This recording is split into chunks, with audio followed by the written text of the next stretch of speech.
Media మిత్రులందరికీ ముందుగా నమస్కారం. అలానే మీడియా మిత్రులకి, ఆంధ్రప్రదేశ్ ప్రజలకి, రైతు సోదరులందరికీ కూడా నూతన సంవత్సర శుభాకాంక్షలు. గత 3 సీజన్ల నుంచి కూడా ప్రకృతి వైపరీత్యాల మూలంగా తీవ్ర సంక్షోభంలోకి రైతాంగం వెళ్ళిపోయారు. కనీసం ఈ సంవత్సరంలోనైనా ప్రకృతి దేవత కరుణించి సకాలంలో వర్షాలు పడి మంచి పంటలు పండేలా, రైతాంగానికి దీవించేలా వర్షాలు పడమని ప్రకృతి దేవతని నేను మొక్కుకుంటున్నాను. అలాగే రేపు 4వ తారీఖు నుంచి కర్నూలు జిల్లాలో మా పార్టీ అధ్యక్షులు గౌరవనీయులు జగన్మోహన్ రెడ్డి గారి రైతు భరోసా యాత్ర స్టార్ట్ అవుతుంది. ఆయన అసెంబ్లీలో ఇచ్చిన హామీ మేరకు రైతుల కుటుంబాలకి, రైతులకు ఆత్మహత్య చేసుకున్న రైతుల కుటుంబాలకి భరోసా కల్పించాలనేది, అలానే గత 3 సీజన్లుగా తీవ్ర సంక్షోభంలోకి వెళ్ళిపోయి, దిగుబడులు పడిపోయి, మద్దతు ధరలు లేక పూర్తి సంక్షోభంలోకి వెళ్ళిపోయిన రైతాంగానికి వాళ్ళకు ఆత్మ బలం ఇచ్చేలా, వాళ్ళకి ఆత్మస్థైర్యం ఇవ్వడానికి కోసం ఈ కార్యక్రమం తీసుకోవడం జరిగింది.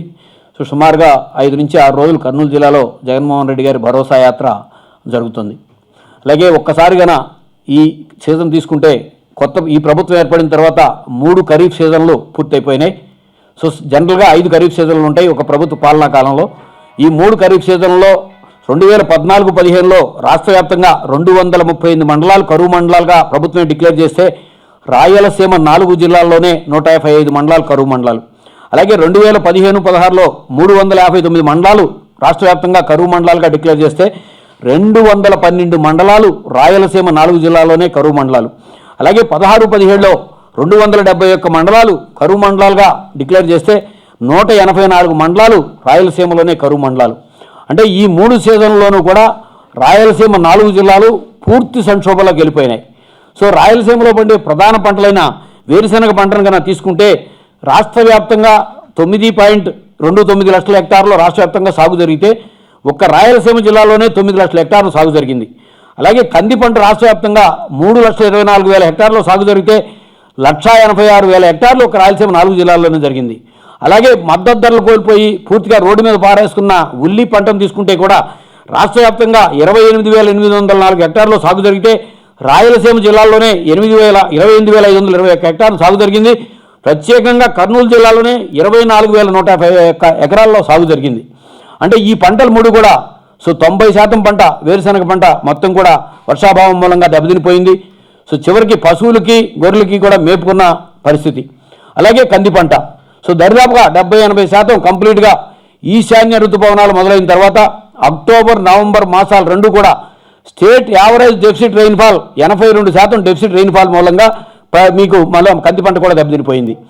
అంటే తీవ్ర సంక్షోభంలోకి రాయలసీమ 4 జిల్లాలు, దాంతోపాటు ప్రకాశం జిల్లా వెళ్ళిపోయినాయి.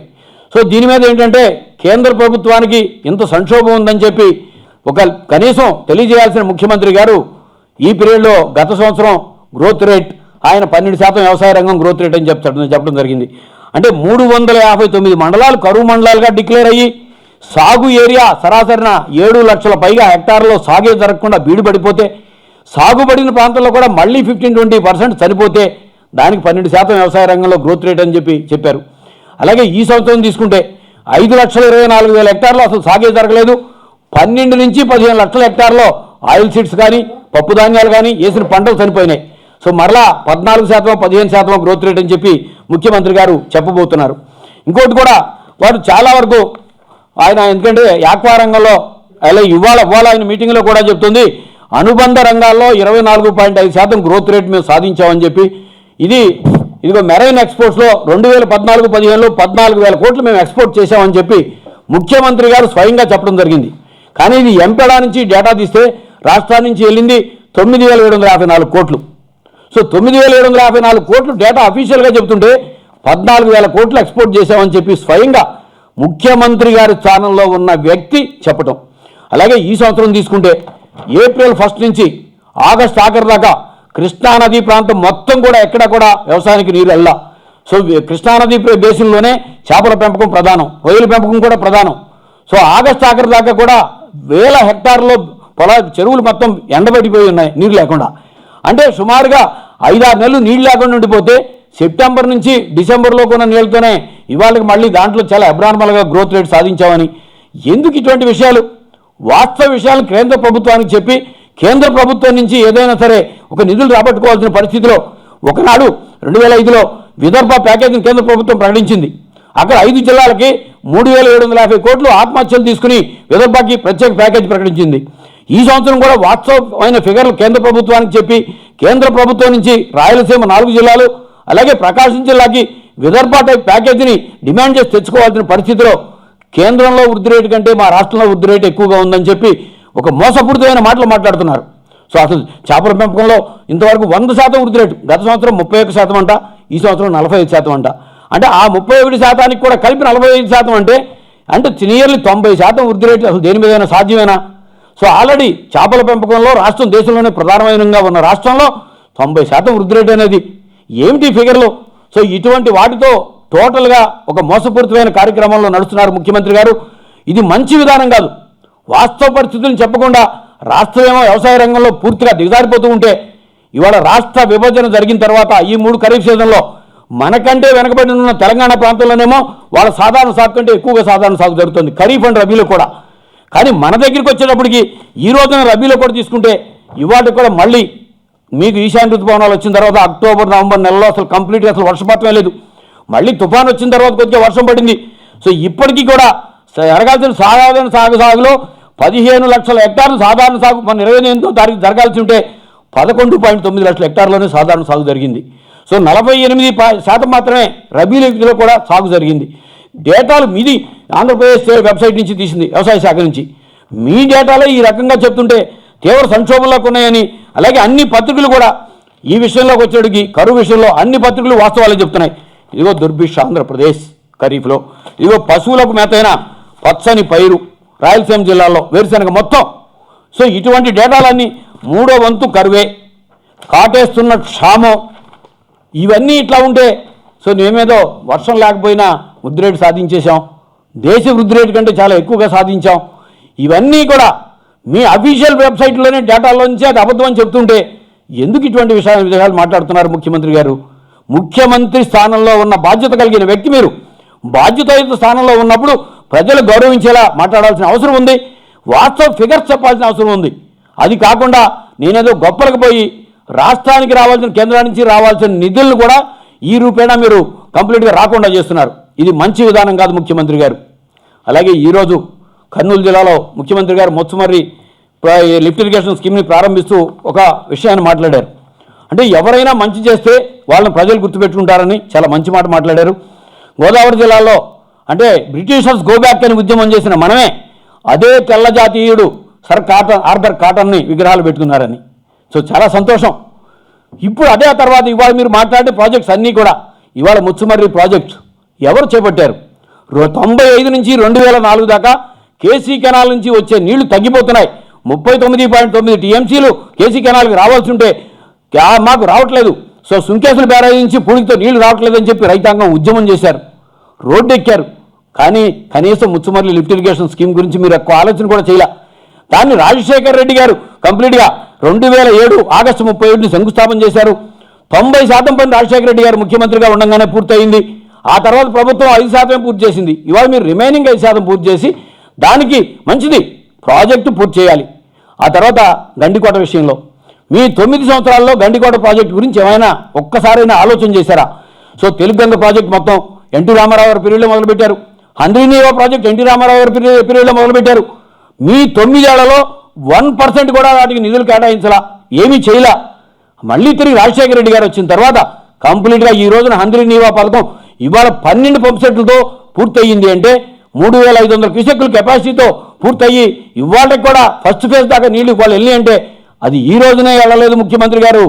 ఇంతకుముందు కూడా కిరణ్ కుమార్ రెడ్డి గారు ముఖ్యమంత్రిగా ఉండగానే హంద్రీనీవా పథకం నుంచి మొట్టమొదటి ఫేజ్ 1 అంతా నీళ్ళు వెళ్ళినాయి. అలాగే గండికోట పథకానికి కూడా 2012లో కిరణ్ కుమార్ రెడ్డి గారు ముఖ్యమంత్రిగా ఉండగానే 3 టీఎంసీలో నీరు పెట్టారు. ఇది వాస్తవం. సో ఎలా పెట్టారు? సో మన దేశంలోనే longest tunnel Gandikota tunnel. So అది అంత పెద్ద టన్నెల్, 50 అడుగుల డయామీటర్తో లాంగెస్ట్ టన్నెల్. అలాగే రైల్వే లైన్ షిఫ్టింగ్ అన్ని అనుమతులు తీసుకొచ్చి దాని నుంచి సర్వరాయ సాగర్, దాని నుంచి మళ్ళీ లిఫ్ట్ ఇరిగేషన్ స్కీమ్స్ అన్నీ కూడా తీసుకుని అన్ని అనుమతులు కూడా రాజశేఖర్ రెడ్డి గారు తీసుకురావడం జరిగింది. అలాగే పోలవరం ప్రాజెక్టు విషయంలో 1980లో మీకు అంజయ్ గారు శంకుస్థాపన చేశారు పోలవరం ప్రాజెక్ట్ని.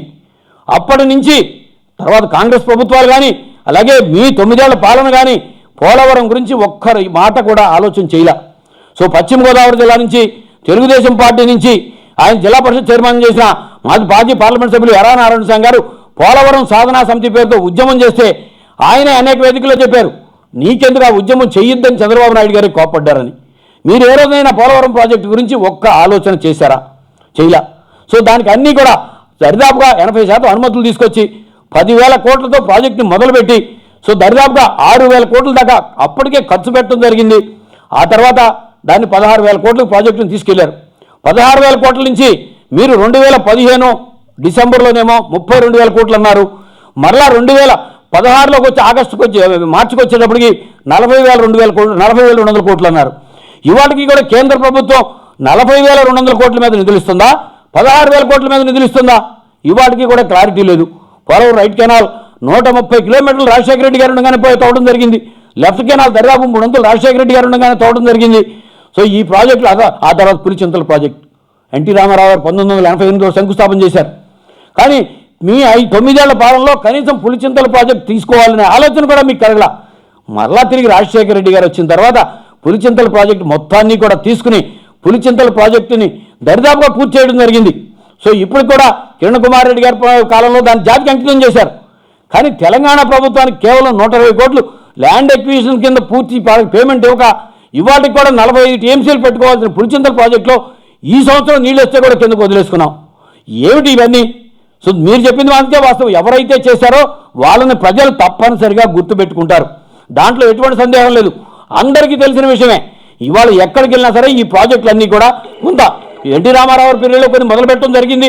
వాటిని కూడా చంద్రబాబు నాయుడు గారు కనీసం ఇరిగేషన్ రంగం మీద ఏమాత్రం కూడా దృష్టి పెట్టలేదు. ఆయన మనసులో మాట పుస్తకంలోనే సాగునీటి ప్రాజెక్టుల మీద మనం నిధులు ఖర్చు పెడితే దాంట్లో ఏమాత్రం కూడా 10% కూడా వెనక్కి రాదు, కనీసం వడ్డీ కూడా రాదని చెప్పి మీరే ఎత్తుకున్నారు. ఇవాళ తిరిగి ఆయన చేపట్టిన కార్యక్రమాల్లో చాలా వరకు పూర్తయిన కార్యక్రమాలు పూర్తి చేసి ఇవాళ నేనేదో గొప్పగా చేశానని చెప్తున్నారు. ఇవన్నీ కూడా మీరు చెప్పినట్టుగా సరార్థర్ కాటన్ గారిని ఎలా గుర్తుపెట్టుకున్నారో సాగునీటి ప్రాజెక్టుల విషయంలో ఆంధ్రప్రదేశ్లో రాజశేఖర రెడ్డి గారిని గుర్తుపెట్టుకోవడం అనేది వాస్తవం. ఆ రోజునేమో మీరు ఇదే జలయజ్ఞాల మీద మీరు ప్రతి ప్రాజెక్టు మీద విమర్శ చేశారు. మీరు ప్రతి ప్రాజెక్టుని ముందుకెళ్లకుండా అడుగడుగున అడ్డుపడ్డారు. ఇవాళ జరుగుతుందేంటి?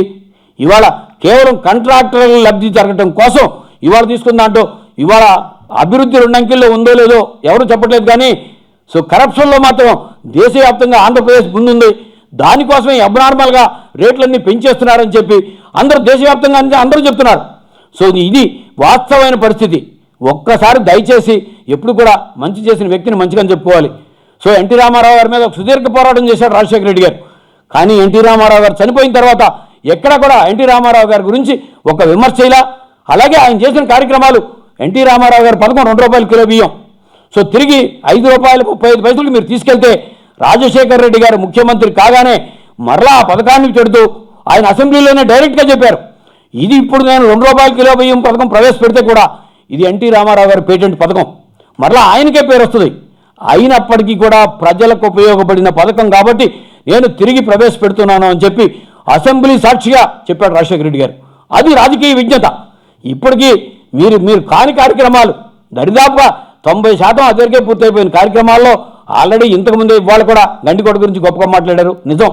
సో పోతిరెడ్డిపాడు నుంచి బనకచెర్ల రెగ్యులేటర్ దాకా 54,000 క్యూసెక్కులు నీళ్ళు తీసుకెళ్లడం అనేది ఆ డీప్ కట్లు, అలాగే అన్ని పర్మిషన్లు, మళ్ళీ ఎస్ఆర్బీసీ నుంచి పూర్తిగా గోరకల్లు రిజర్వాయరు, గోరకల్లు నుంచి అవుకు రిజర్వాయరు, అవుకు నుంచి గండికోట రిజర్వాయరు, గండికోట నుంచి సర్వారాయరు, మళ్ళీ సర్వారాయ సాగరు, అనంతపురానికి లిఫ్ట్ ఇరిగేషన్ స్కీమ్స్, ఈ ఇంతటి గొప్పటి కార్యక్రమాలు ఇవాళ జరిగిందంతా కూడా అన్ని అనుమతులు తీసుకొచ్చి 70% పూర్తి చేసింది దరిదాపుగా రాజశేఖర రెడ్డి గారు.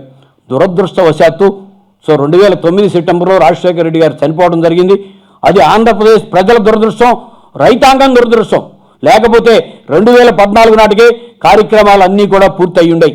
సో తర్వాత కూడా కాంగ్రెస్ ప్రభుత్వం కూడా రాజశేఖర రెడ్డి గారికి ఎక్కడ పేరు వస్తుందోనని ఒక చిత్తశుద్ధి లేకుండా ఇవాళ ఆ కార్యక్రమాలన్నీ పక్కన పెట్టడం జరిగింది. అందుకే వాళ్ళు అనుభవించారు. వాళ్ళ రాష్ట్రంలో 2 రాష్ట్రాల్లోనూ కాంగ్రెస్ పార్టీ పరిస్థితి ఎట్లా ఉందో. సో ఇవాళకైనా సరే ఒక మంచి చేసిన వ్యక్తిని మీరు కాటన్ గారిని ఎలా గుర్తుపెట్టుకున్నారని చెప్పి మాట్లాడారో ఇవాళ మీరే గండికోట దగ్గర గండికోట గురించి, ముచ్చుమల్లి గురించి, హంద్రీ నివా గురించి, అలాగే పోలవరం దగ్గర మళ్ళీ స్పిల్వే శంకుస్థాపనకి వెళ్ళినప్పుడు మాట్లాడింది. ఒక్కసారి వీటన్నిటి దగ్గర కూడా మీరు ఎన్ని చెప్పినా ప్రజలు మాత్రం రాజశేఖర రెడ్డి గారిని గుర్తుపెట్టుకుంటున్నారు. ఇవాళ కూడా చూస్తే ఉపన్యాసం మొత్తంలో కూడా అక్కడున్న జనం నుంచి ఒక్కడి నుంచి కూడా స్పందన లేదు. ముఖ్యమంత్రి గారు మీరు చెప్తుంది వాస్తవం కాదు అని చెప్పి మీ మీటింగ్కి వచ్చిన జనమే అనుకుంటున్నారు. ఇప్పటికైనా సరే మీరు కార్యక్రమాలు పూర్తి చేయండి, మీరు కొత్త ప్రాజెక్టులు తీసుకోండి. కొత్త ప్రాజెక్టులు మీరు చెప్పినట్టుగా ఏమని చెప్పారు? జిల్లాకు ఒక ఎయిర్పోర్టు, జిల్లాకు ఒక పోర్టులు, అలాగే ప్రతి జిల్లాకి 2-3 సిటీలు స్మార్ట్ సిటీలు, అలాగే ఇవన్నీ ఎక్కడికి వెళ్ళిపోయినాయో తెలియదు. ఇవాళ సాగునీటి రంగం కోసం ప్రత్యేకంగా నేను దృష్టి పెట్టానన్నారు. చాలా మంచిది. మీరు ప్రత్యేకంగా దృష్టి పెట్టి పూర్తి చేయమని చెప్పే వైఎస్ఆర్ కాంగ్రెస్ పార్టీ అలాగే రైతు విభాగం కూడా విజ్ఞప్తి చేస్తోంది. రాజశేఖర రెడ్డి గారు 70-75% పూర్తయిన ప్రాజెక్టులు అన్నీ కూడా ఇమీడియట్గా పూర్తి చేయమని, అలాగే మొట్టమొదటి నుంచి కూడా అన్ని రైతు సంఘాలు కూడా పెండింగ్లో ఉన్న ఆన్గోయింగ్ ప్రాజెక్టులు అన్నిటికీ కూడా యుద్ధ ప్రాతిపదికన నిధులు కేటాయించి పూర్తి చేయమని చెప్పి రాష్ట్రంలో ఉన్న అన్ని రైతు సంఘాలు, పొలిటికల్ నాన్ పొలిటికల్ రైతు సంఘాలు అన్నీ కూడా రాజమండ్రిలో రైతు సంఘాల మీటింగ్లో ఏకగ్రీవ తీర్మానం చేసినాయి, విజయవాడ రైతు సంఘాల మీటింగ్లో ఏకగ్రీవ తీర్మానాలు చేసినాయి, అనంతపురం జిల్లాలో కూడా ఏకగ్రీవ తీర్మానాలు చేసినాయి. ఇవాళ ఏదో పూర్తి కొద్దిగా దానికి అరకొడగా నిధులు కేటాయించి ఇది నేను చేశానని చెప్పుకోవడం కాదు, వాస్తవంగా మొత్తం అన్ని సాగునీటి ప్రాజెక్టులు పూర్తి చేయండి. ఇంకోటి ప్రధానంగా చెప్పారు వాళ్ళు కూడా, అంటే రైన్ గన్ల గురించి. రైన్ గన్లతో నేనేదో పంట కాపాడని మళ్ళీ చెప్పారు. మరి అక్టోబర్-నవంబర్ నెలలో మొత్తం ఈశాన్య ఋతుపవనాలు వచ్చిన తర్వాత రాష్ట్ర వ్యాప్తంగా 90% డెఫిసిట్ రైన్ఫాల్ ఉంటే రాయలసీమ జిల్లాలు మొత్తం కూడా మళ్ళీ రైన్ గన్లు ఎందుకు బయటికి తీయలేదు ముఖ్యమంత్రి గారు? ఒక్క రైన్ గన్ పెట్టైనా సరే అక్టోబర్-నవంబర్ నెలలో మీరు ఒక్క రైన్ గన్ అయినా బయటికి తీసి వాడారా? 170 కోట్లతో మీరు రైన్ గన్లతో చేసి 6 లక్షల ఎకరాలు నేను కాపాడానని అప్పుడు చెప్పి రైతాంగం మీ కార్యకర్తలే ఇది ఏమిటి అని చెప్పి పూర్తిగా వాళ్ళు వ్యతిరేకిస్తున్న టైంలో మనం ఇది మాట్లాడుతున్నాం. అలాగే ఈ సంవత్సరం కూడా గత సంవత్సరం అనంతపురం జిల్లా నుంచి చిత్తూరు జిల్లా నుంచి రైతు కుటుంబాలు, కౌలు రైతుల కుటుంబాలు, వ్యవసాయ కార్మికుల కుటుంబాలు మైగ్రేషన్ మీకు బెంగళూరు, చెన్నై అలాగే కేరళ వెళ్ళినట్టుగా అన్ని పత్రికల్లో ప్రధానమైన పత్రికలు వచ్చింది. మరలా ఈ సంవత్సరం కర్నూలు జిల్లా నుంచి అత్యధికంగా మైగ్రేషన్ ఉన్నట్టుగా పత్రికలో వచ్చింది. కుటుంబాలు అంటే రాయలసీమలో మేజర్గా కొంచెం బెటర్ జిల్లా కర్నూలు జిల్లా నుంచి కూడా మైగ్రేషన్ వస్తున్నట్టుగా వస్తుంది. దయచేసి దీని మీద దృష్టి పెట్టండి. ఆత్మహత్యల కంటే ప్రమాదకరం మైగ్రేషన్. అంటే ఒక రాష్ట్రం నుంచి పక్క రాష్ట్రాలకు మైగ్రేషన్ వెళ్ళిపోతున్నారంటే ప్రజలు, రైతుల కుటుంబాలు పొట్ట చేత పట్టుకుని, ఇది అత్యంత ప్రమాదకరమైన పరిస్థితి. ముఖ్యమంత్రి గారు దయచేసి దీని మీద దృష్టి పెట్టండి. రాయలసీమ, ప్రకాశం జిల్లాల్లో ఉన్న కరువుల పరిస్థితి మీద మీరు కేంద్ర ప్రభుత్వానికి వాస్తవ విషయాలు పూర్తిగా కేంద్ర ప్రభుత్వం దృష్టికి తీసుకెళ్ళి కేంద్ర ప్రభుత్వం మీద ఒత్తిడి తీసుకురండి. మనకి స్పెషల్ గ్రాంట్ కావాలనేది అంతే తప్ప. అలాగే మద్దతు ధరల విషయంలో మీరు చెప్పారు స్వామినాథన్ కమిటీ సిఫార్సులు అమలు చేస్తామని. మోడీ గారు బీజేపీ మేనిఫెస్టోలో కూడా పెట్టారు ఉత్పత్తి వ్యయానికి 50% అదనంగా ధరలు కలిపి లాభసాటి ధరలు ఇస్తామని. కానీ ఏమిటి పత్తికి పెంచిన ధర ఎంత? 4,000 నుంచి ఒక 160 రూపాయలు, అంటే 1.5%. వేరుశెనగకి 120 రూపాయలు ఇవా పెరిగినాయి. ఉత్పత్తి వ్యయానికి 50% అదనంగా కలిపి ధాన్యానికి 160 రూపాయలు. దయచేసి చిత్తశుద్ధితో నడవండి. మీరు చెప్పిందే 5,000 కోట్లతో ధర స్థిరీకరణ నిధి పెడతాన్నారు. కర్నూలు జిల్లాలో 24,000 హెక్టార్లో ఉల్లి పంట పండితే రోడ్డు మీద పారపోసుకుని కేజీ ₹10 అమ్ముకున్నప్పుడు మీ వ్యవసాయ శాఖ మంత్రి గారు వెళ్ళి కిలో ₹6 కొంటాం, క్వింటాల్ 600 కొంటామని చెప్పి డైరెక్ట్గా ప్రామిస్ చేయడం జరిగింది. కొన్నారా? ఒక్క 10 కోట్లు ధర స్థిరీకరణ నిధి కానీ అక్కడ కేటాయించుంటే ఆ ఉల్లి రైతులకి కనీసం మీరు చెప్పిన 600 రూపాయలైనా వచ్చిండేది. ఏమి ఆ కార్యక్రమాన్ని తీసుకోవాలా? అలాగే ఇన్పుట్ సబ్సిడీ 945 కోట్లు బాకీ ఉందని చెప్పి మీరే చెప్పారు. ఇప్పటికి అనేక చోట్ల వ్యవసాయ శాఖ మంత్రి గారు, ఈ మధ్యన మరొక మంత్రి గారు కూడా ఇదిగో ఇచ్చేస్తున్నాం. దాంట్లో కూడా మళ్ళీ ఖరీఫే మాట్లాడుతున్నారు. ఏది ఈ సంవత్సరం ఖరీఫ్ నష్టానికి కాదు, నేను 945 కోట్లు చెప్పింది లాస్ట్ ఇయర్ ఖరీఫ్ వరకు. అలాగే తుఫాన్కి జరిగిన నష్టాలు ఏంటి, రైతులకు ఇన్పుట్ సబ్సిడీ ఇవ్వడంలో మీకు మనసు లేదు. ఇవన్నిటి మీద కూడా దృష్టి పెట్టి పూర్తి సంక్షోభంలో ఉన్న రాయలసీమ జిల్లా రైతాంగాన్ని కాపాడేలా చర్యలు తీసుకోమని చెప్పి ముఖ్యమంత్రి గారికి మీ అందరి ద్వారాగా, మీడియా ద్వారాగా విజ్ఞప్తి చేస్తున్నాను.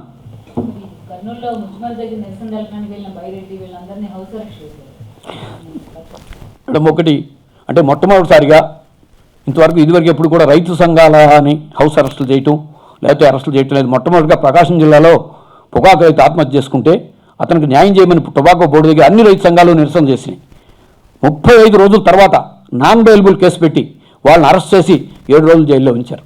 తర్వాత కర్నూలు జిల్లాలో ఈ మధ్యనే ఉల్లి రైతులు రోడ్డు మీద పారబోసి నిరసన తెలియజేస్తే వాళ్ళందరి మీద కేసు పెట్టారు.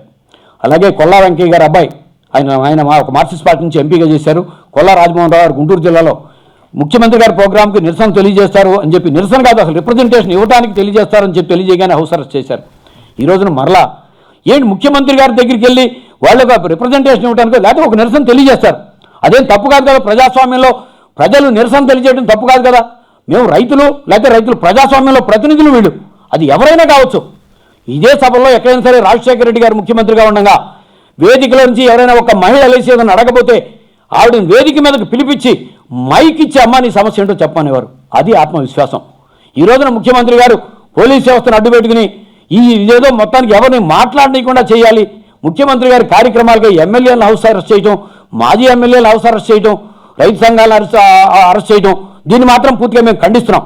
రైతు సంఘాలు ఒకవేళ అడిగిని తీర్చలేకపోవచ్చు, కానీ ఇంతకుముందు రైతు సంఘాలు వస్తున్నామంటే ఏ ముఖ్యమంత్రి గారు అయినా సరే చాలా గౌరవంగా రిసీవ్ చేసుకుని మాట్లాడటం జరిగేది. ఇవాళ ఇంతవరకు కూడా రైతు సంఘాలతో అన్ని అఖిలపక్ష రైతు సంఘాలతో ఒక మీటింగ్ కూడా జరగల ముఖ్యమంత్రి గారు. దీన్ని మాత్రం నేను పూర్తిగా నిరసన తెలియజేస్తున్నాను.